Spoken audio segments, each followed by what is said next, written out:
Hi friends, कैसे हो आप सब? कैसे हो और कैसे चल रही है आप सभी की पढ़ाई और कैसे चल रही है? बिल्कुल मस्त। देखो, अब एग्ज़ाम का ज़्यादा टाइम बचा हुआ नहीं है, माइंड डाइवर्ट करो मत और बिल्कुल सीरियसली होके और स्टडी में लग जाओ, क्योंकि रेस्ट करने से कुछ नहीं मिलने वाला।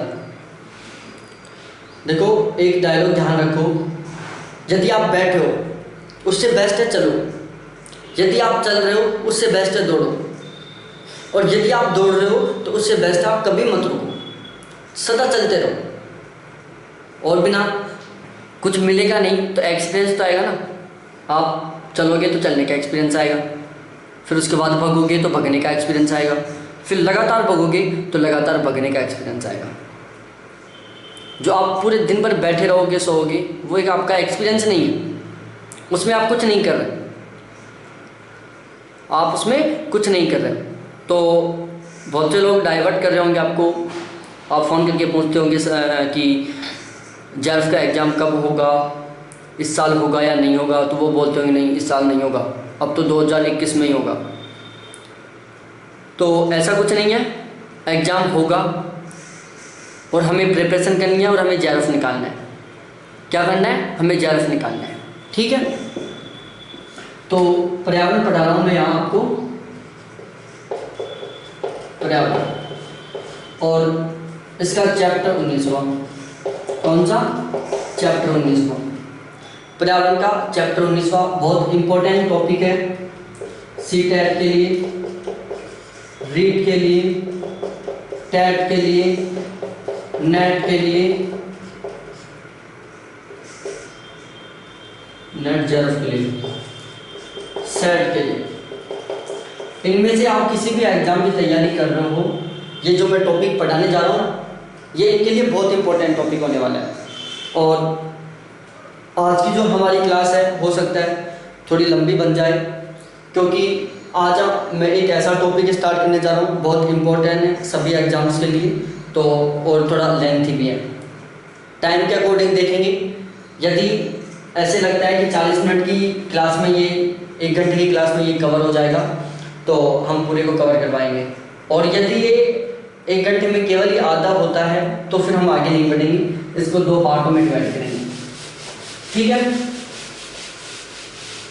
तो चैप्टर 19वां है हमारा पारिस्थितिकी तंत्र। क्या है? पारिस्थितिकी तंत्र। क्या है? पारिस्थितिकी तंत्र। और इसको इंग्लिश में क्या बोलते हैं? दोनों ध्यान रखना, इंग्लिश में बोलते हैं इसको इकोसिस्टम। क्या बोलते हैं? इकोसिस्टम बोलते हैं।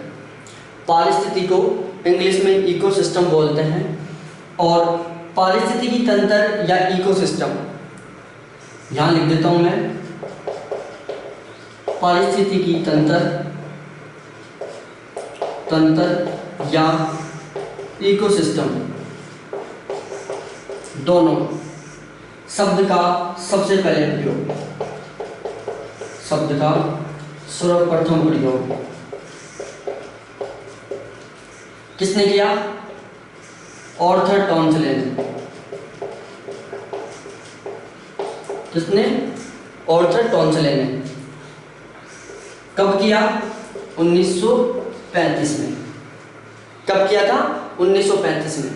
और आर्थर टॉन्सले ने ही इसको पारिस्थितिकी तंत्र को सर्वप्रथम परिभाषित किया था।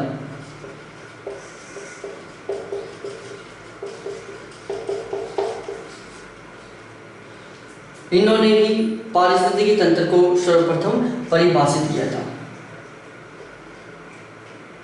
यहां लिख देता हूं इकोसिस्टम। इकोसिस्टम को सर्वप्रथम परिभाषित किसने किया था?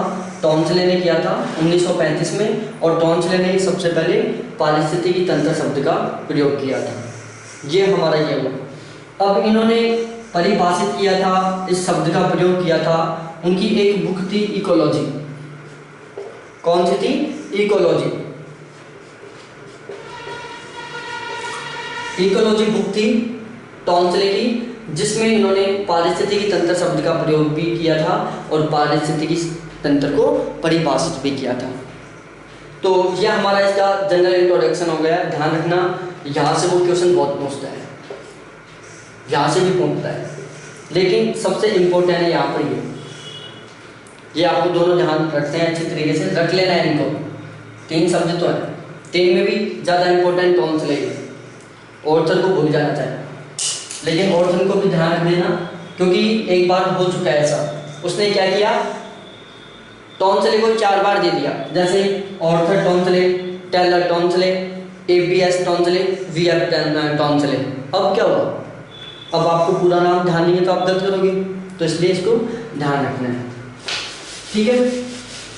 अब हम चलते हैं, इसको थोड़ा सा डिटेल से पढ़ते हैं।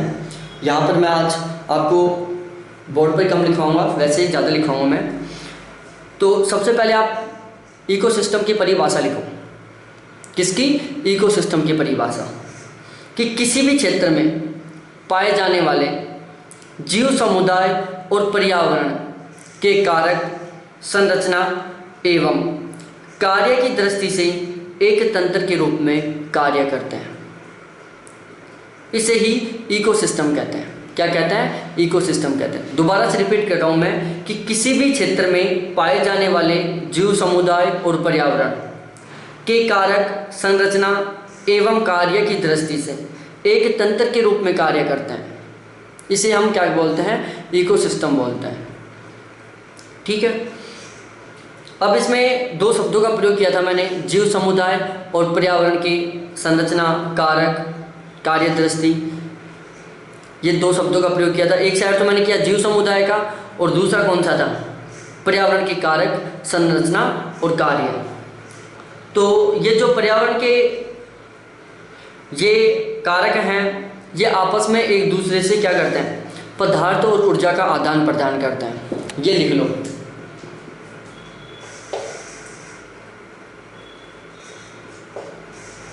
जैविक कारक, जैविक कारक, पर्यावरण, जैविक कारक एवं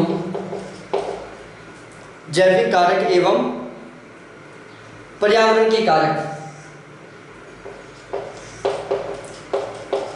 पर्यावरण के कारक, जैसे संरचना है, अच्छा, इसके अलावा कार्य है,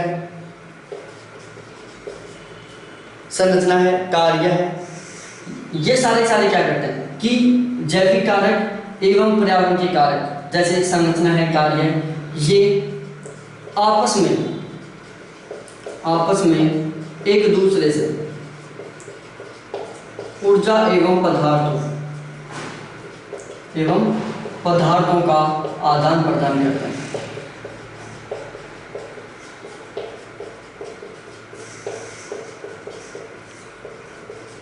क्या करते हैं कि जो पारिस्थितिकी तंत्र के जितने भी कारक हैं, जिसमें जैविक कारक है, पर्यावरण के कारक है, जैसे संरचना है, कार्य है, इनको हम क्या बोल सकते हैं? इनको हम अजैविक कारक भी बोल सकते हैं। क्या बोल सकते हैं? इनको हम अजैविक कारक भी बोल सकते हैं। तो जैविक कारक और अजैविक कारक आपस में एक दूसरे से ऊर्जा एवं पदार्थों का आदान प्रदान करते हैं, ठीक है। उसके बाद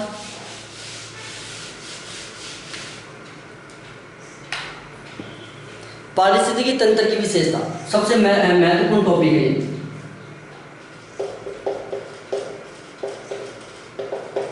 यहाँ से क्वेश्चन पूछता रहता है, इसलिए इसको आप इम्पोर्टेंट में लगा लेना, याद करना ही है सारी विशेषताएं। सबसे पहले मैं डायरेक्ट केवल विशेषता बताऊंगा आपको। पारिस्थितिकी तंत्र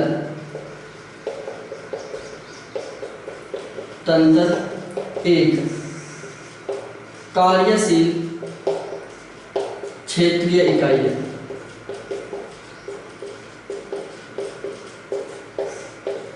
कि पारिस्थितिकी तंत्र एक कार्यशील क्षेत्रीय इकाई है। दूसरी विशेषता, पारिस्थितिकी तंत्र आप लिख लेना यहाँ पर, पारिस्थितिकी तंत्र जीवमंडल में एक सुनिश्चित क्षेत्र धारण करती है। जीवमंडल में एक सुनिश्चित क्षेत्र धारण करती है।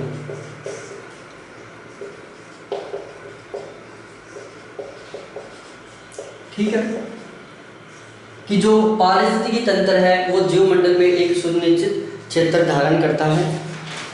अगली विशेषता, किसी भी पारिस्थितिकी तंत्र का समय इकाई के संदर्भ में प्रयोक्षण किया जाता है। किसी भी पारिस्थितिकी तंत्र, इकोसिस्टम लिख देता हूं, किसी भी इकोसिस्टम का समय इकाई के संदर्भ में प्रयोक्षण किया जाता है, प्रयोक्षण या अध्ययन किया जाता है। ठीक है, ये बात भी बहुत इंपॉर्टेंट है। मैं लास्ट में बताऊंगा कि यहाँ पर वो क्वेश्चन किस तरीके से पूछता है। उसके बाद चौथी विशेषता है, पारिस्थितिकी तंत्र एक खुला तंत्र है। इसको हटाओ एक बार।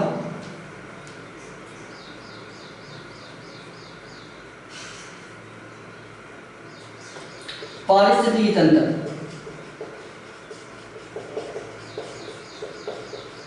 जो पारिस्थितिकी तंत्र है, पारिस्थितिकी तंत्र एक संरचित और सुसंगठित तंत्र है। संरचित एवं सुसंगठित।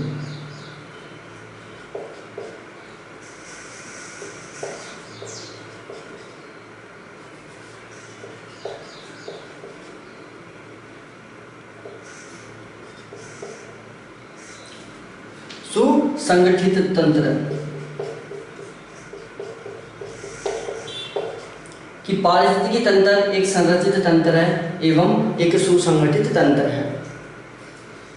प्राकृतिक पारिस्थितिकी तंत्र में अंतर्निर्मित नियंत्रण की व्यवस्था होती है।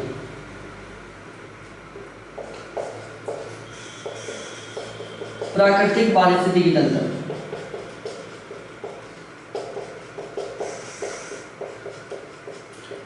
में एक अंतर्निर्मित, किसकी? अंतर्निर्मित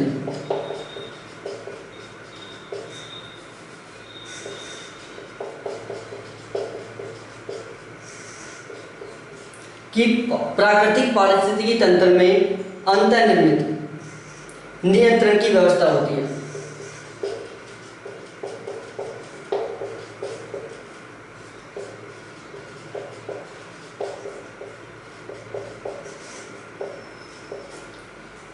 प्राकृतिक पारिस्थितिकी तंत्र में अंतर्निर्मित नियंत्रण की व्यवस्था होती है। पारिस्थितिकी तंत्र एक संरचित और सुसंगठित तंत्र होता है। किसी भी पारिस्थितिकी तंत्र का समय इकाई के संदर्भ में प्रयोक्षण व अध्ययन किया जाता है। पारिस्थितिकी तंत्र जीवमंडल में एक सुनिश्चित क्षेत्र धारण करता है और पारिस्थितिकी तंत्र एक कार्यशील क्षेत्रीय इकाई है। ठीक है, उसके बाद और भी इसकी विशेषताएं हैं, वो लिखा देता हूँ मैं आपको, फिर मैं बताऊंगा कि क्वेश्चन कैसे पूछा जाता है। ठीक है, पारिस्थितिकी तंत्र एक खुला तंत्र है। पारिस्थितिकी तंत्र एक खुला तंत्र है। ठीक है, पारिस्थितिकी तंत्र एक खुला तंत्र है जिसका बाह्य वातावरण के साथ सीधा संबंध होता है। जिसका बाह्य वातावरण के साथ सीधा संबंध होता है।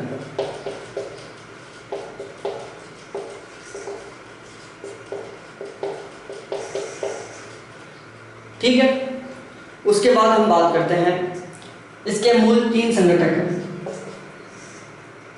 पारिस्थितिकी तंत्र इकोसिस्टम के 3 मूल संघटक हैं।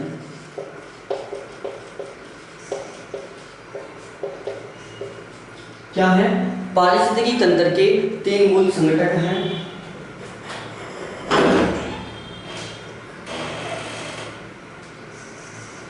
अब इसके 3 मूल संघटक हैं, उनकी हम बात कर लेते हैं।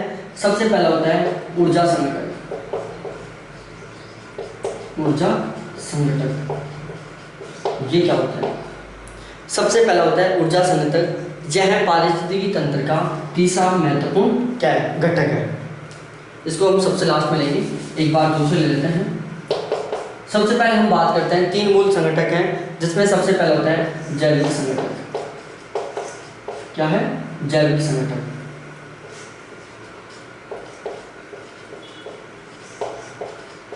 सबसे पहले हम लेते हैं जैविक संघटक। ये क्या होता है?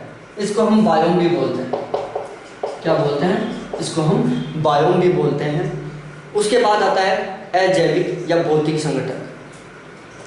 दूसरा कौन सा है? अजैविक या भौतिक संघटक। कौन सा है? अजैविक या भौतिक संघटक। और इसमें क्या होता है? इसमें स्थल, वायु और जल तीनों शामिल हैं। इसमें स्थल, वायु और जल ये तीनों सम्मिलित हैं। इसमें वनस्पति, जीव जंतु, ठीक है। जो जैविक संघटक है उसे हम बायोम बोलते हैं। इसमें वनस्पति और जीव जंतु शामिल हैं। अजैविक व भौतिक संघटक, इसमें स्थल, वायु और जल ये तीनों सम्मिलित हैं। और तीसरा है ऊर्जा। क्या है? ऊर्जा। यह पारिस्थितिकी तंत्र इकोसिस्टम का तीसरा महत्वपूर्ण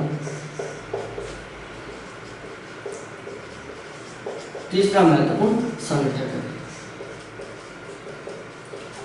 बिल्कुल समझ में आ गया होगा। यहाँ तक वैसे था नहीं कुछ समझने का, केवल याद करने का था। मैंने डायरेक्ट विशेषता बताई है क्योंकि हम ज़्यादा डीपली नहीं जाएंगे। इनको मैं आपको एक एक पॉइंट कर करके समझना वैसे समझाने का है नहीं कुछ, क्योंकि जो जैविक संघटक होता है उसमें उसको हम क्या बोलते हैं? बायोम भी बोलते हैं, जिसमें वनस्पति और जीव जंतु शामिल रहता है। अजैविक जिसको हम भौतिक संघटक भी बोलते हैं, जिसमें स्थल, वायु और जल तीनों सम्मिलित होता है। ऊर्जा ये इकोसिस्टम का तीसरा महत्वपूर्ण संघटक होता है। इकोसिस्टम के 3 मूल संघटक होते हैं। क्वेश्चन पूछता रहता है, ये बहुत इंपॉर्टेंट है। ये वाला पार्ट, ये वाला भी। पारिस्थितिकी तंत्र एक खुला तंत्र है जिसका बाह्य वातावरण के साथ सीधा संबंध होता है। बाह्य वातावरण के साथ सीधा संबंध कैसे? देखो, बाह्य वातावरण के साथ सीधा संबंध का मतलब है कि जो पारिस्थितिकी तंत्र है ये बाह्य वातावरण के साथ सीधा संबंध रखता है ऊर्जा से और अन्य पदार्थों से। ये अन्य पदार्थों का और ऊर्जाओं का आदान प्रदान करता रहता है। क्या करता है? जो पारिस्थितिकी तंत्र है वो अपने बाह्य वातावरण से ऊर्जा और पदार्थों का आदान प्रदान करता रहता है, इसलिए इसका बाह्य वातावरण के साथ सीधा संबंध होता है। ठीक है। इसके अलावा एक विशेषता और बची हुई है, वो लिखा देता हूँ मैं, फिर मैं क्वेश्चन बताऊंगा कि क्वेश्चन कैसे पूछेगा इसमें।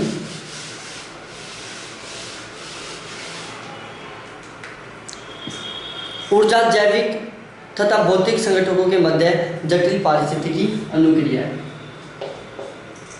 कौन सा पॉइंट था? 7वां पॉइंट है ऊर्जा। जो ऊर्जा है, एनर्जी, ये जैविक व भौतिक संगठकों, जैविक व भौतिक संगठकों, ऊर्जा जैविक व भौतिक संगठकों के मध्य जटिल पारिस्थितिकी अनुक्रिया होती है। जटिल पारिस्थितिकी अनुक्रिया होती है। समझ में आ गया होगा कि जो ऊर्जा है वो जैविक और भौतिक संगठकों के मध्य जटिल पारिस्थितिकी अनुक्रिया होती है। तो ये सारी थी पारिस्थितिकी तंत्र की विशेषताएं, टोटल 7। अब यहाँ क्वेश्चन क्या पूछता है? क्वेश्चन फर्स्ट, पारिस्थितिकी तंत्र की विशेषताएं। निम्न में से कौन सा सही नहीं है? पहला, निम्न में से कौन सा सही नहीं है?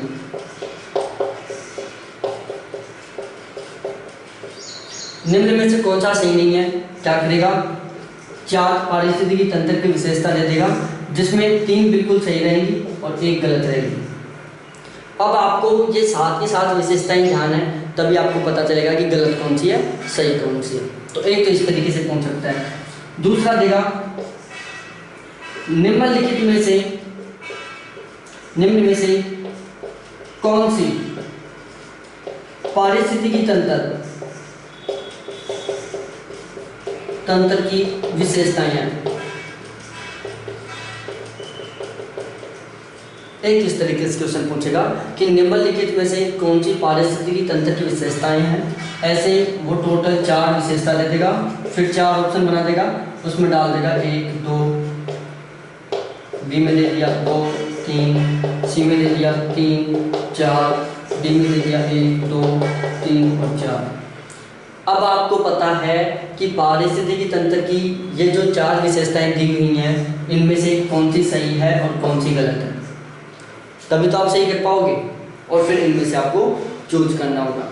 तो इसलिए आप ये जो 7 विशेषताएं बताए हुए पारिस्थितिकी तंत्र की, सारी की सारी बहुत महत्वपूर्ण है। इनको आप अच्छी तरीके से याद कर ही लेना।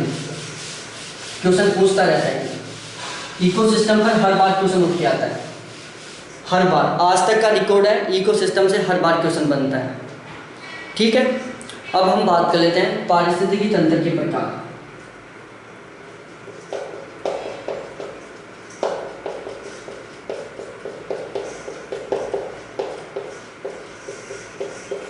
किसके? पारिस्थितिकी तंत्र के प्रकारों के बारे में पढ़ लेते हैं। तो जो पारिस्थितिकी तंत्र है उसे अलग अलग पार्टों में डिवाइड किया गया है, जो भी अलग अलग आधारों पर। किसके आधार पर? बिल्कुल अलग अलग आधारों पर, निवासीय क्षेत्र के आधार पर, दूसरा उसके मतलब बिल्कुल अलग अलग आधारों पर अलग अलग पार्ट्स में डिवाइड किया गया है। जैसे जलीय पारिस्थितिकी तंत्र है, निवासीय क्षेत्र पारिस्थितिकी तंत्र है, क्षेत्रीय माप के आधार पर पारिस्थितिकी तंत्र है। तो अब हम सभी को एक बार पढ़ लेते हैं। देखो यहाँ पर मैं जो इसके मेन पॉइंट है वो लिखाऊंगा, सारा लिखवाने की ज़रूरत है नहीं यहाँ भी, तो ये ध्यान रखना आपको। पारिस्थितिकी तंत्र के प्रकारों में हम पढ़ते हैं प्रकार। सबसे पहला डिवाइड किया गया निवासीय क्षेत्र के आधार पर, निवासीय क्षेत्र के आधार पर।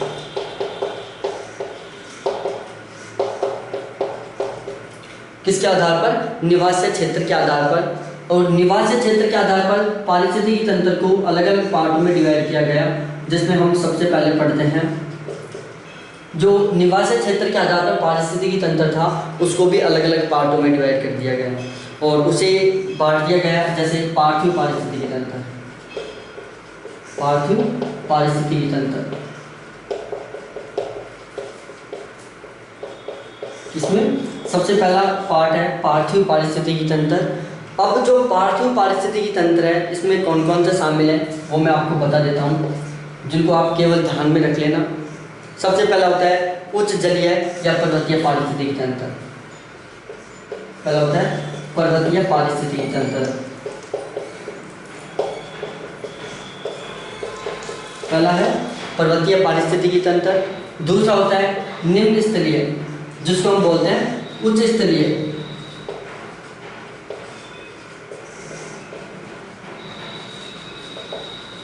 जो पर्वतीय पारिस्थितिकी तंत्र है इसको उच्च स्तरीय पारिस्थितिकी तंत्र भी बोलते हैं, जो कि पार्थिव पारिस्थितिकी तंत्र का एक भाग है। दूसरा है निम्न स्तरीय इकोसिस्टम। एक है उच्च स्तरीय इकोसिस्टम, दूसरा है निम्न स्तरीय इकोसिस्टम। उसके बाद तीसरा होता है उष्ण रेगिस्तान, उष्ण रेगिस्तान। और चौथा आता है शीत रेगिस्तान। ये 4 भाग है जो पार्थिव पारिस्थितिकी से संबंध रखते हैं। ये जो चारों के चारों हैं वो पार्थिव पारिस्थितिकी तंत्र से अपना संबंध रखते हैं। उसके बाद जो निवासी क्षेत्र के आधार पर पारिस्थितिकी तंत्र था उसको अगले पार्ट में डिवाइड किया गया। पहला तो हो ही गया था निवास्य पारिस्थितिकी तंत्र को पहले पार्ट्स कौन था पार्थिव पारिस्थितिकी तंत्र। उसमें दूसरा डिवाइड किया गया वो था जलीय पारिस्थितिकी तंत्र, जलीय इकोसिस्टम। ठीक है, अब जो जलीय इकोसिस्टम था उसको भी अलग अलग भागों में डिवाइड कर दिया गया। सबसे पहले किया गया ताजा जल, ताजा जलीय पारिस्थितिकी तंत्र।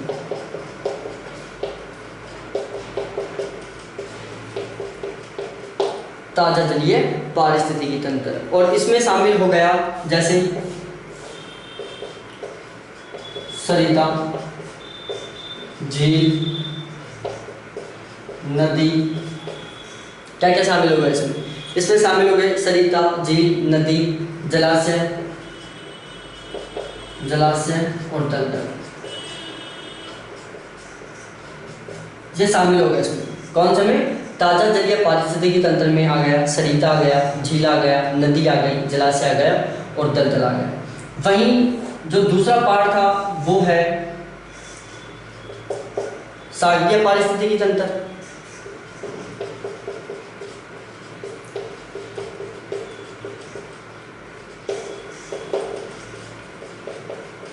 कौन सा है? सागरीय पारिस्थितिकी तंत्र। और जो सागरीय पारिस्थितिकी तंत्र है उसको डिवाइड कर दिया गया किस किस में? खुले सागरीय पारिस्थितिकी तंत्र,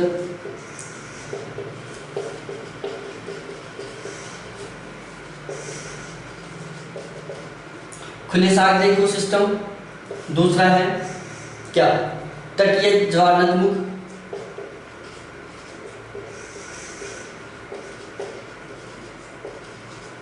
और तीसरा कौन सा है? तीसरा है कोरल रीफ। कौन सा है? Coral reef. तो ये था कि जो निवासीय क्षेत्र के आधार पर पारिस्थितिकी तंत्र को दो पार्ट्स में डिवाइड किया गया। एक था पार्थिव पारिस्थितिकी तंत्र,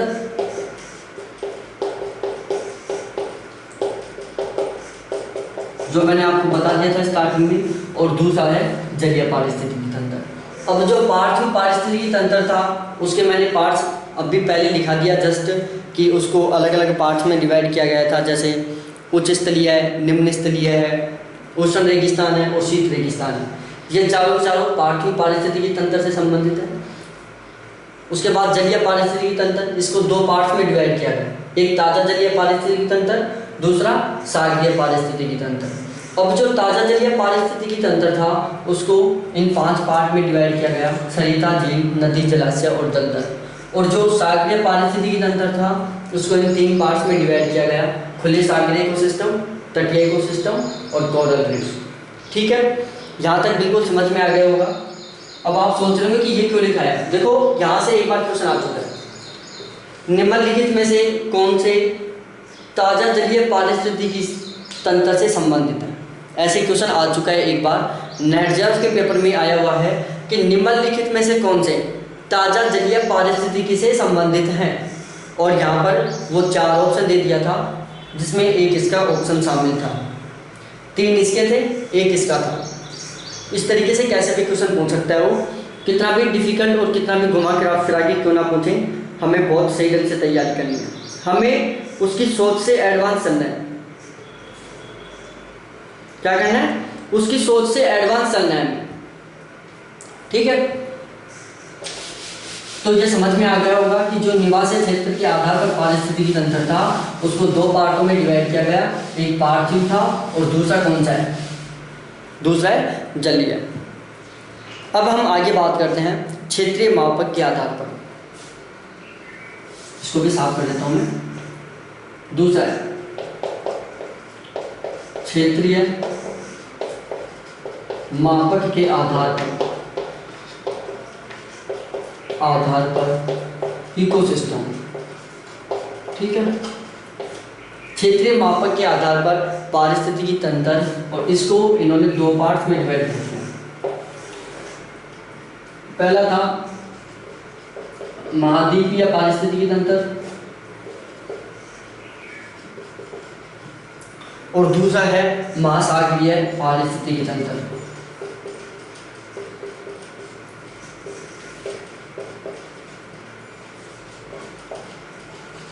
एक है महासागरीय पारिस्थितिकी तंत्र, दूसरा महाद्वीपीय पारिस्थितिकी तंत्र। इनको इन दो पार्ट्स में डिवाइड कर दिया गया है। इसके अलावा कुछ नहीं। महाद्वीपों में महाद्वीपीय भाग आ गए, महासागरों में महासागरीय भाग आ गए। ठीक है। उसके बाद जो तीसरा क्लासिफिकेशन था वो था किसके आधार पर? वो था उपयोग के आधार पर। पूरा साफ कर देता हूं मैं। तीसरा जो क्लासिफिकेशन था वो उपयोग के आधार पर वर्गीकरण था। उपयोग के आधार पर इकोसिस्टम। किसके आधार पर? उपयोग के आधार पर इकोसिस्टम। और उपयोग के आधार पर इकोसिस्टम को दो पार्ट्स में डिवाइड कर दिया गया है। एक होता है कृषित पारिस्थितिकी तंत्र, कृषित पारिस्थितिकी तंत्र,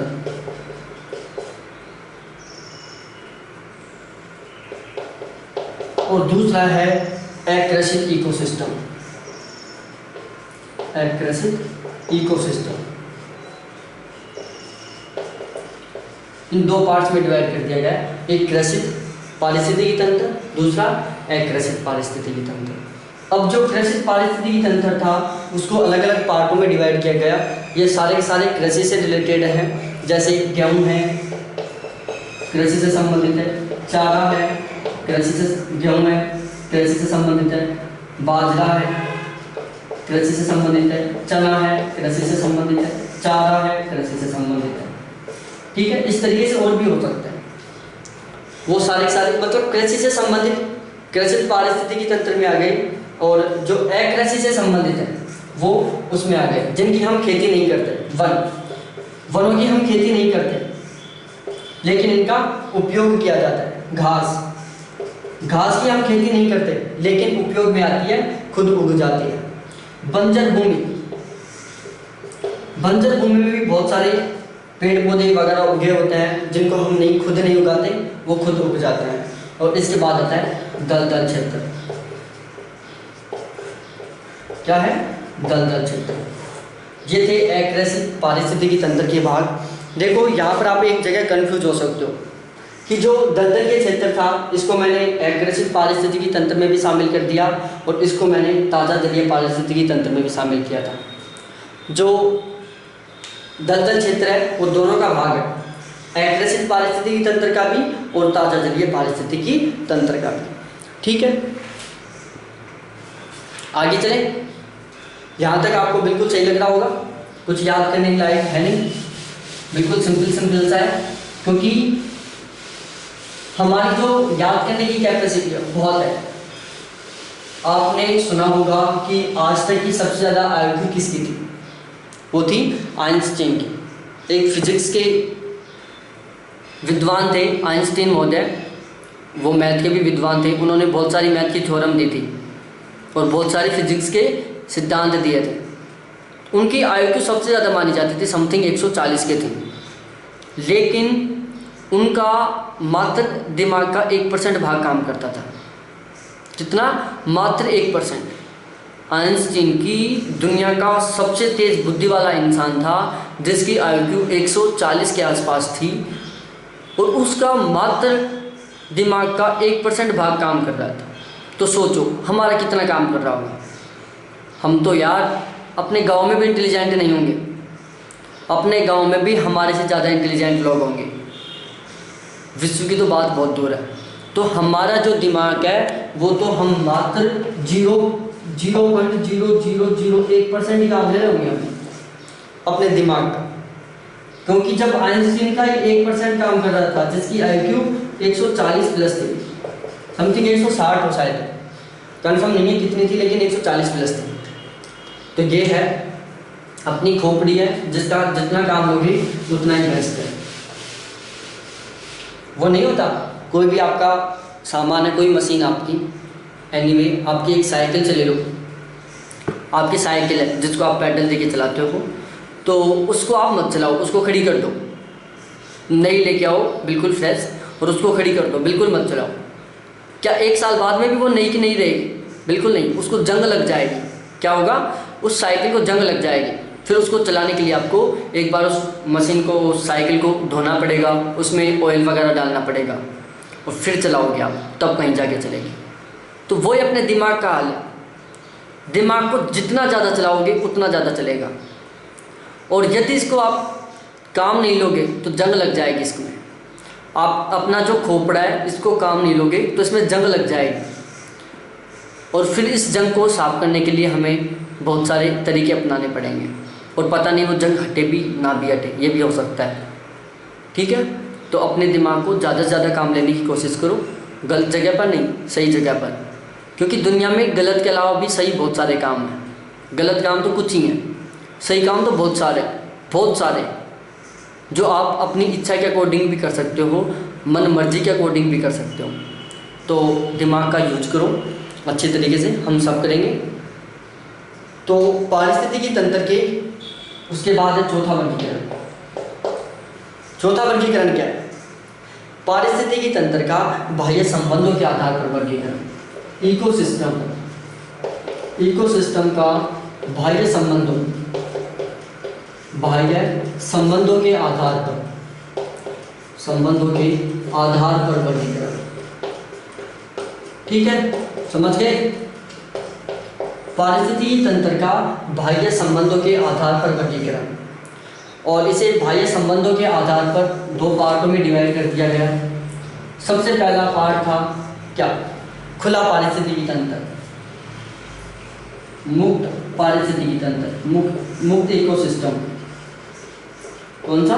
मुक्त इकोसिस्टम। इसे हम ओपन इकोसिस्टम भी बोलते हैं। कई बार आप भी सोचते होंगे कि सर मजाक कर रहे हैं, ओपन की भी स्पेलिंग लिखी है इसने, क्योंकि मेरे को आता ही इतना ही, इंग्लिश नहीं आती मेरे को, हिंदी भी नहीं आती मेरे को, कुछ नहीं आता वैसे। और छोड़ो, वैसे शुद्ध होना चाहिए, शुद्ध लिखनी चाहिए अपने, जितना हो उतना शुद्ध लिखो। लेकिन जब आपको शुद्ध नहीं लिखा जा रहा आपसे, कोई दिक्कत नहीं, समझ में आना चाहिए। हमें गलत नहीं लिखने कि चलो रामायण वाल्मीकि ने कब लिख दी, आज तक पढ़े जा रहे हैं लोग उसको, ऐसा नहीं करना। हमें सिलेक्शन लेना है। आप अपने नोट्स बनाओ, उनको डिजाइन मत करो। नोट्सों को क्या करो? नोट्सों को डिजाइन मत करो। आप नोट्सों को इस तरीके से बनाओ कि वो आपके खुद के भी सही ढंग से नहीं समझ में आए कि आपने क्या लिखा है। आप उतना ही जल्दी पास करोगे एग्जाम। और कुछ लोग क्या करते हैं, नोट्स बनाते हैं ना, उसमें अलग अलग पेनों का यूज करते हैं, red pen, black pen, blue pen. फिर उनको बहुत ही हिसाब से पढ़ेंगे, पेज को भी बिल्कुल स्लोली चेंज करेंगे, उसके ऊपर पेन नहीं चलाएंगे किसी भी तरीके का, क्योंकि उन लोगों को विश्वास रहता है कि बेटा ये मेरे रजिस्टर है ना, ये मेरे बहुत साल तक काम आएंगे, क्योंकि मेरा जल्दी सिलेक्शन नहीं होने वाला है। और जो लोग इस तरीके से नोट्स बनाते हैं ना, जिनकी हैंड राइटिंग कई बार तो खुद के कंफ्यूज हो जाता है, यार ये मैंने क्या लिखा था यार। फिर वो सोचते हैं ओ यार ये तो मैं ये लिख रखा हूँ, कोई कलरफुल पेनों का यूज नहीं, सटासट लिख दिया उन्होंने। उन लोगों को विश्वास रहता है कि बेटा मेरे को ये रजिस्टर ज़्यादा टाइम तक नहीं पढ़ना है, केवल वो ये रजिस्टर अब की बार पढ़ना है, नेक्स्ट टाइम नहीं पढ़ना है मेरे को, क्योंकि नेक्स्ट टाइम तक मैं सेलेक्ट हो जाऊंगा, ये आफत हट जाएगी। ठीक है, तो नोट्स बनाओ, तरीके से बनाओ, लेकिन इतना तरीका भी मत लगाओ कि उनको आप दूसरा देखे वो वाह यार क्या डिज़ाइन किया तूने रजिस्टर में, ऐसा मत करो यार, खुद के समझ में आ जाए बेस्ट है। दूसरा खुद की खुद सोचेगा। ठीक है, दूसरा होता है बंद पारिस्थितिकी तंत्र।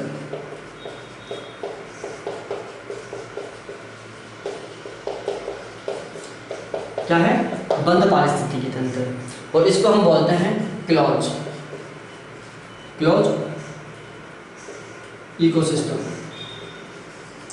वैसे आप ज्योग्राफी के हो तो यह आपने पहले पढ़ चुका है, जब हम फर्स्ट ईयर में थे तो उसमें फर्स्ट ईयर में भी चला था, फिर फाइनल ईयर में भी चला था, फिर दोनों साल ही चला था। है इसके अलावा नहीं, बस 2 साल ही चला था, फर्स्ट ईयर और फाइनल दोनों में चला था इकोसिस्टम।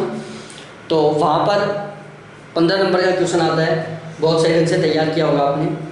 तो देखो सबसे पहले हम बताते हैं खुला या ओपन इकोसिस्टम क्या होता है।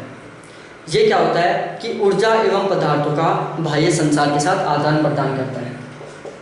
यह ऊर्जा एवं पदार्थों का बाह्य संसार बाह्य संसार के साथ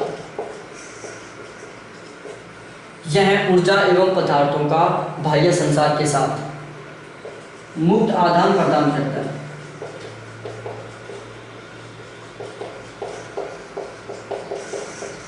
ठीक है, बाह्य संसार के साथ आदान प्रदान करता है, बिल्कुल खुला है। कोई भी आओ, कोई भी जाओ, कुछ भी चीज लेके जाओ, कुछ भी चीज देके जाओ, कोई बाउंडेशन नहीं।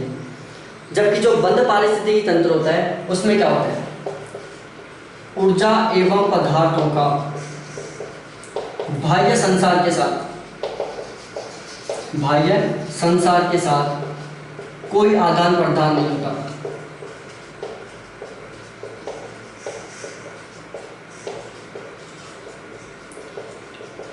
ठीक है, खुले में खुल्लम खुल्ला काम है, कोई आओ कोई जाओ कैसे ही करो।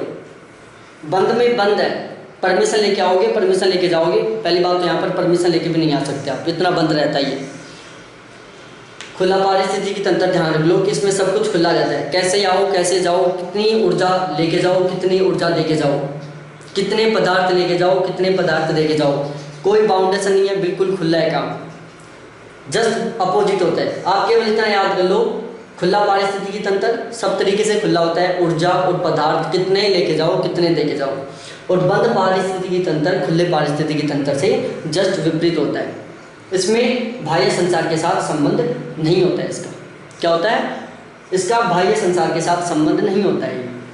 ठीक है, अब हम पढ़ते हैं आगे। आप कहो तो मैं पानी पी लेता हूँ थोड़ा सा, आप भी पी लो पानी। पानी के कोई साइड इफेक्ट नहीं है, पानी पीना चाहिए हमें।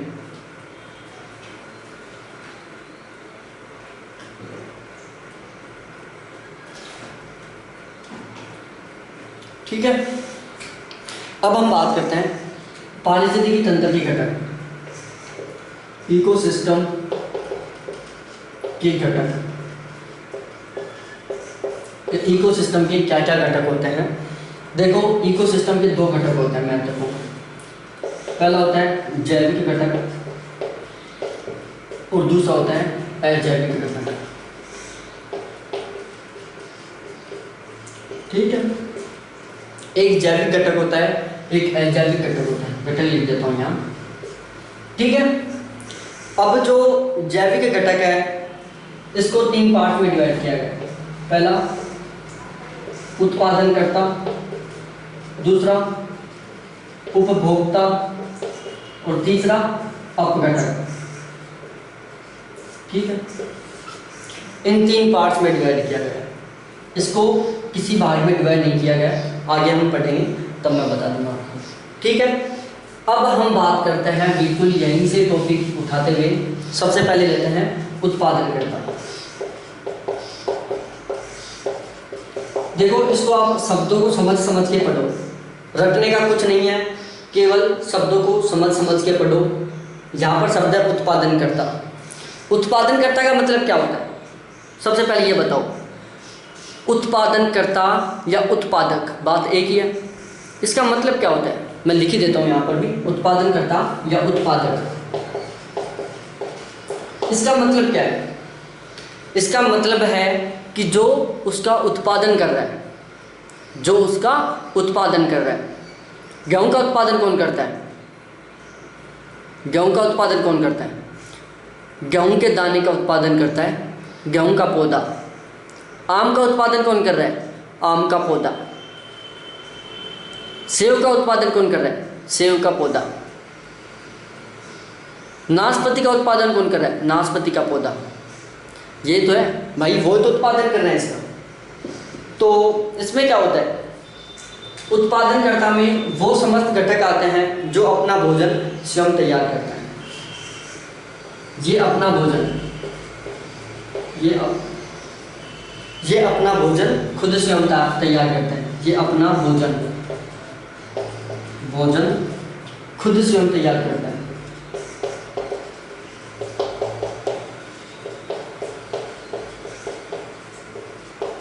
ठीक है, कि ये अपना भोजन खुद स्वयं तैयार करते हैं। आपने कभी देखा है कि जो आम का पेड़ है उसको हम खाना ले जाए, इधर ले भाई तू खड़ा है यहाँ पर इतना बोझ लिए हुए, हम तेरे को खाना दे के जा रहे हैं। कभी आपने नाशपाती के पेड़ को खाना दिया है कि चल 2 चपाती खा ले तू? दिया है कभी? नहीं दिया, क्योंकि वो पेड़ खुद का भोजन खुद बना रहा है। क्या कर रहा है? वो खुद का भोजन खुद बना रहा है। तो इसमें कौन कौन से आते हैं? ये अपना भोजन खुद स्वयं बनाते हैं, इसलिए इन्हें स्वपोषी बोलते हैं। स्वपोषी बोलते हैं। क्या बोलते हैं? स्वपोषी बोलते हैं। ठीक है, इतना समझ में आ गया? इन्हें स्वपोषी बोलते हैं। अब आगे क्या होता है? इसके एग्जाम्पल कौन कौन से हैं? इसके एग्जाम्पल है जैसे पेड़ पौधा है। पेड़ पौधे क्या करते हैं? खुद का भोजन खुद बनाते हैं। तो ये अपना भोजन कैसे बनाते हैं? पेड़ पौधे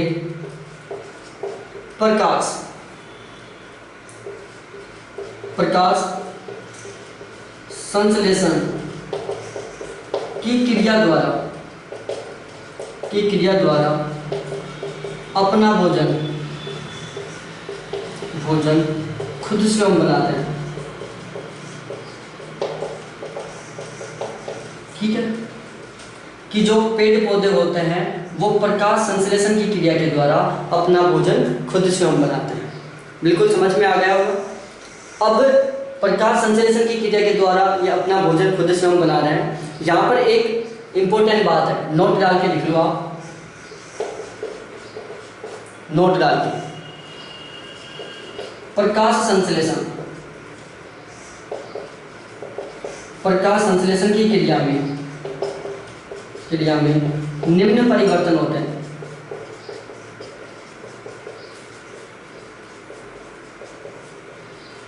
प्रकाश संश्लेषण की क्रिया में निम्न परिवर्तन होते हैं। पहला होता है अकार्बनिक। क्या होता है? अकार्बनिक यौगिकों का कार्बनिक यौगिकों में परिवर्तन। यौगिकों का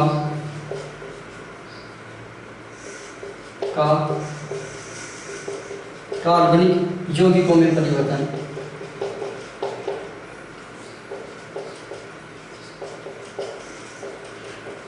पहला क्या है? अकार्बनिक यौगिकों का कार्बनिक यौगिकों में परिवर्तन। दूसरा है सौर ऊर्जा का रासायनिक ऊर्जा में परिवर्तन।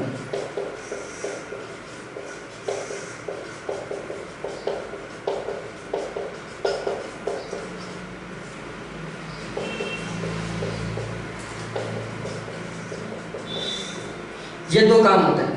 जो प्रकाश संश्लेषण की क्रिया होती है उसमें निम्न परिवर्तन होता है। पहला परिवर्तन होता है अकार्बनिक यौगिकों का कार्बनिक यौगिकों में परिवर्तन, और दूसरा होता है सौर ऊर्जा का रासायनिक ऊर्जा में परिवर्तन।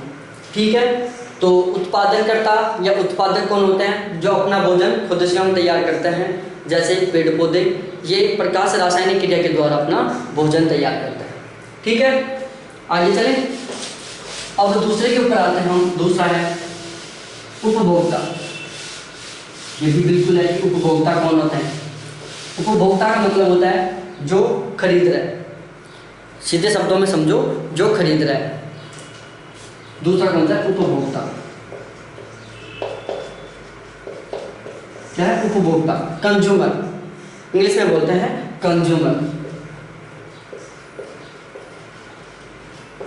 कंज्यूमर। उपभोक्ता ये क्या करते हैं? ये अपने भोजन की आवश्यकता की पूर्ति के लिए उत्पादनकर्ता पर निर्भर करते हैं। ये अपने भोजन की आवश्यकता की पूर्ति के लिए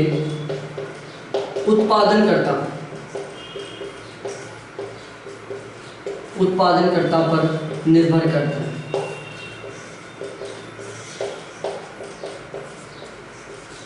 कि जो उपभोक्ता होते हैं ये अपने भोजन की आवश्यकता की पूर्ति के लिए उत्पादनकर्ता पर निर्भर करते हैं।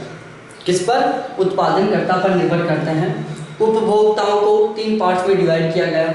सबसे पहला होता है प्राथमिक उपभोक्ता। कौन होता है? प्राथमिक उपभोक्ता। और इन प्राथमिक उपभोक्ताओं को हम शाकाहारी भी बोलते हैं। चलो मैं आगे लिखा देता हूँ। ये जीव जो प्राथमिक उपभोक्ता होता है उसमें वो जीव आते हैं जो अपने भोजन के लिए पेड़ पौधों पर निर्भर करते हैं। वे जीव जो अपने भोजन के लिए पेड़ पौधों पर निर्भर करते हैं, पेड़ पौधों पर निर्भर करते हैं।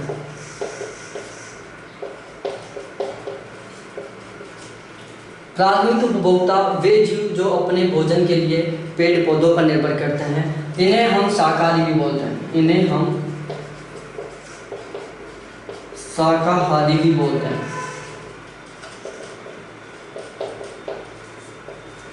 क्या बोलते हैं? इन्हें हम शाकाहारी भी बोलते हैं। ये केवल शाक खाते हैं, मांस नहीं खाते, और ये अपने भोजन के लिए पेड़ पौधों पर निर्भर करते हैं।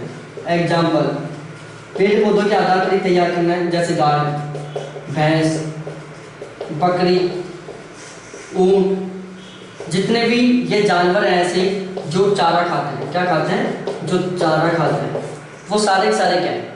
वो प्राथमिक उपभोक्ता है। कभी आपने देखा है कि भैंस है जो मांस खा रही हो, गाय मांस खा रही हो, बकरी मांस खा रही हो, या फिर आप इसको कोई डिश तैयार करके दे रहे हो, चल आज तू खाना मत खा, आज तू बर्गर खा ले, आज तू चाउमीन खा ले, ऐसा कुछ नहीं। ये क्या करते हैं? स्पेशली पेड़ पौधों पर निर्भर करते हैं। जो प्राथमिक उपभोक्ता होते हैं ये पेड़ पौधों पर निर्भर करते हैं। ये शाकाहारी होते हैं, ये मांस का बिल्कुल भी उपयोग नहीं करते। इनकी फैमिली में मांस अलाउ नहीं रहता, केवल वेज खाते हैं। ठीक है।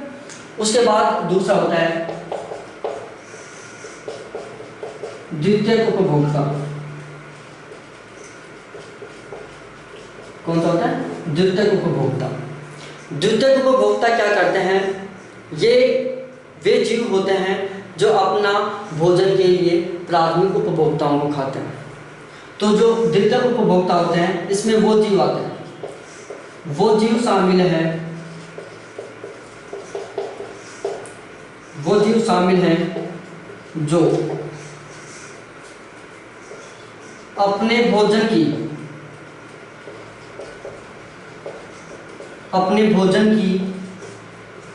आवश्यकता की पूर्ति के लिए प्राथमिक उपभोक्ताओं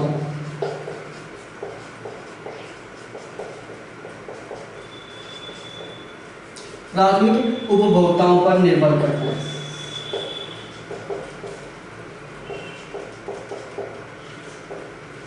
कि जो द्वितीय उपभोक्ता होता है इसमें वो जीव शामिल हैं जो अपने भोजन की आवश्यकता की पूर्ति के लिए प्राथमिक उपभोक्ताओं पर निर्भर करते हैं।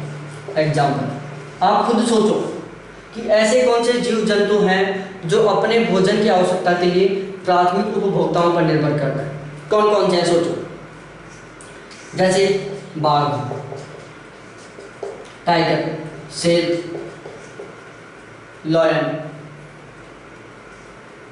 इसके अलावा बाज, आकाश में उड़ता है, लोमड़ी। ये क्या है? ये सारे का सारा प्राथमिक उपभोक्ताओं से भोजन प्राप्त करते हैं। कभी आपने देखा है कि बाघ, शेर, बाज या लोमड़ी इनमें से कोई सा भी चारा खा रहा हो? कभी नहीं खाता हो। वो क्या खाता है? प्राथमिक उपभोक्ताओं को ही खाता है। तो इन्हें हम क्या बोलते हैं? इन्हें हम बोलते हैं मांसाहारी। क्या बोलते हैं? मांसाहारी बोलते हैं। तो द्वितीयक उपभोक्ताओं को मांसाहारी कहा जाता है। क्या कहा जाता है? मांसाहारी कहा जाता है। ये ध्यान रखना, द्वितीयक उपभोक्ताओं को मांसाहारी कहा जाता है। अब आ जाओ भाई आगे पॉइंट पर।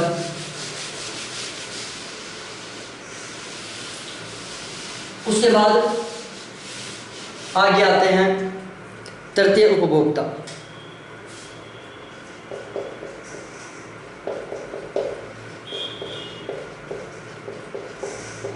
कौन सा?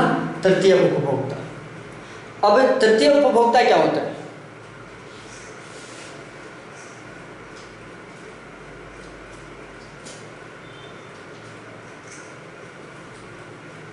तृतीय उपभोक्ता क्या होते हैं? वो जीव जीव जो अपने भोजन के लिए, अपने भोजन में प्राथमिक एवं द्वितीयक उपभोक्ताओं को शामिल करते हैं।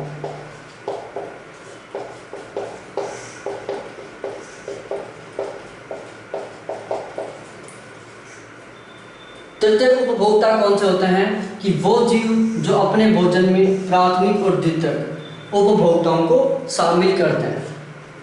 मतलब शाकाहारी को भी खा रहे हैं प्लस मांसाहारी को भी खा रहे हैं। क्या कर रहे हैं?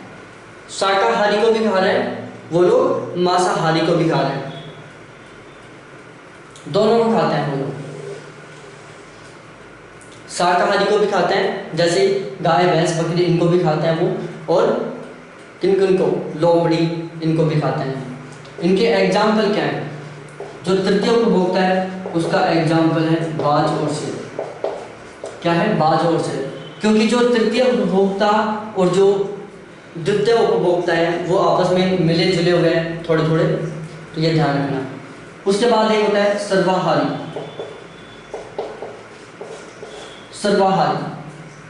सर्वाहारी क्या होता है? सर्वाहारी होते हैं वो सब कुछ खाते हैं, सब कुछ खाते हैं। क्या खाते हैं? सब कुछ खाते हैं। ये शाकाहारी भी होते हैं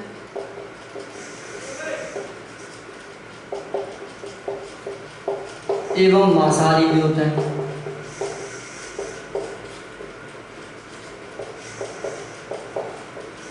जो सर्वाहारी हैं वो सब कुछ खाते हैं, ये शाकाहारी भी होते हैं मांसाहारी भी होते हैं। शाकाहारी जैसे सब्जी, गेहूं, चावल ये खा रहे हैं। मांसाहारी का मतलब मीट,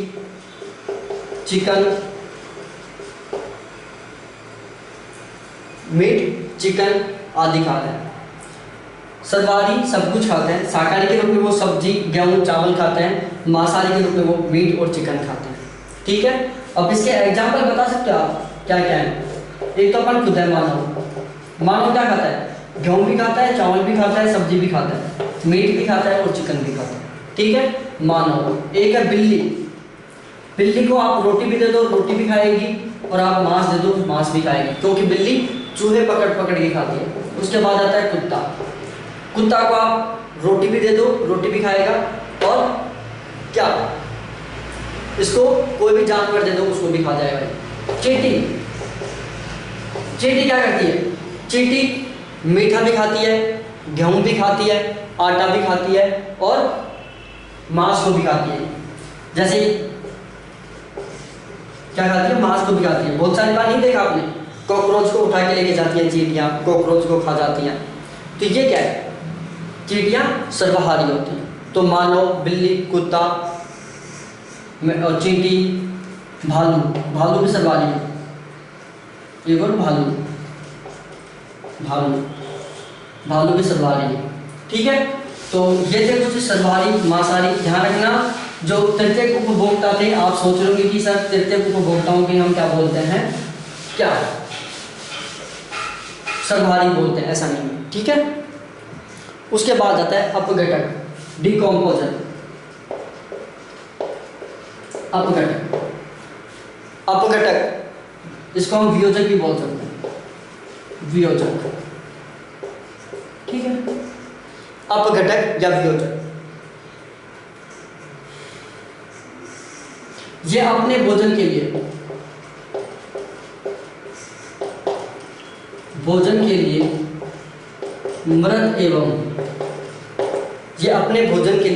मृत एवं कार्बनिक पदार्थों पर निर्भर करता है।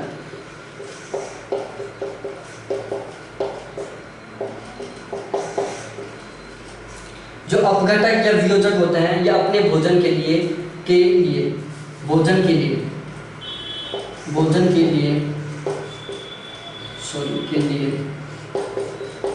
मृत एवं कार्बनिक पदार्थों पर निर्भर करती है, जैसे बैक्टीरिया,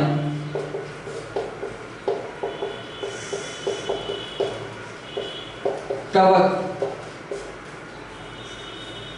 सेप्रोफाइटस, रिड्यूसर्स,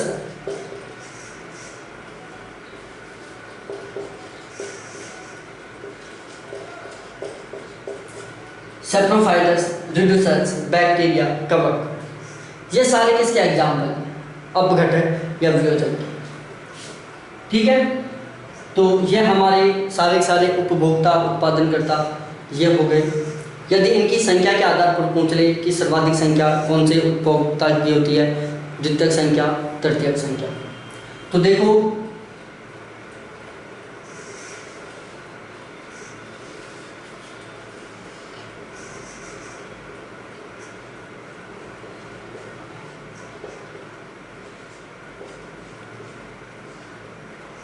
ठीक है, ये हमने कोई डायग्राम बनाया, इसमें इस साइड में 4 है, इस साइड में 4 है, टोटल इसमें कितने हैं? 9 है। ठीक है, इसमें हमने इसको अलग अलग पार्ट में डिवाइड कर दिया, एक पार्ट, 2 पार्ट। ये क्या है? प्राथमिक उपभोक्ता है।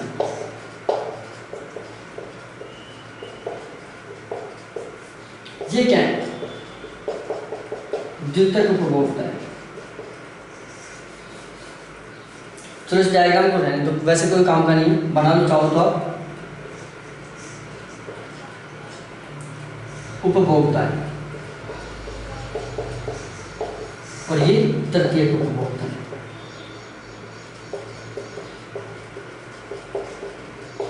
ठीक है, प्राथमिक उपभोक्ता, द्वितीयक उपभोक्ता, तृतीयक उपभोक्ता। प्राथमिक उपभोक्ताओं पर डिपेंड कर रहा है द्वितीयक उपभोक्ता, द्वितीयक उपभोक्ताओं पर निर्भर करता है तृतीयक उपभोक्ता। इस तरीके से होता है, प्राथमिक उपभोक्ताओं पर निर्भर करता है द्वितीयक उपभोक्ता, द्वितीयक उपभोक्ताओं पर निर्भर करता है तृतीयक उपभोक्ता। इस तरीके से सर्किल होता है, इसके ऊपर ये, इसके ऊपर ये। ठीक है, अब हम आगे बात करते हैं अजैविक कि कुछ अजैविक घटक भी होते हैं, उनके बारे में बात कर लेते हैं।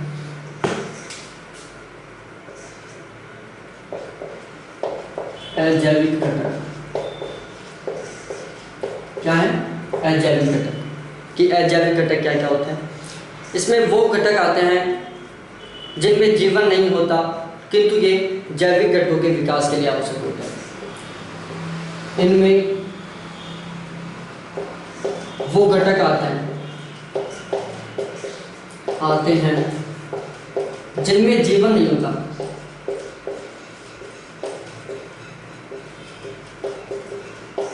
जीवन नहीं होता, लेकिन जैविक घटकों के विकास में काम आता है।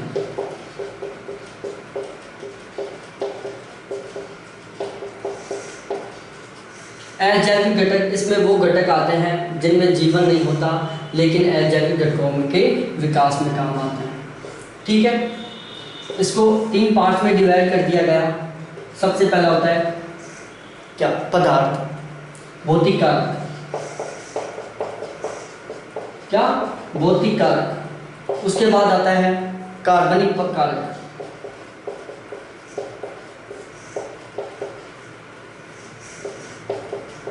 और उसके बाद आता है अकार्बनिक कारक।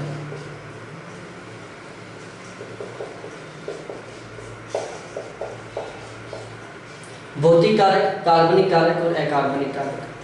भौतिक कारक में आता है जैसे तापमान आता है, आर्द्रता आती है, वर्षा आता है, प्रकाश आता है, वायुमंडल आता है। मतलब वो सभी कारक आते हैं जो भौतिक हैं, इस लाकृति आती है, ये सभी आते हैं इसमें। उसके बाद आता है कार्बनिक कारक। कार्बनिक कारक में प्रोटीन आती है। क्या आता है? प्रोटीन आता है, एमिनो अम्ल आता है,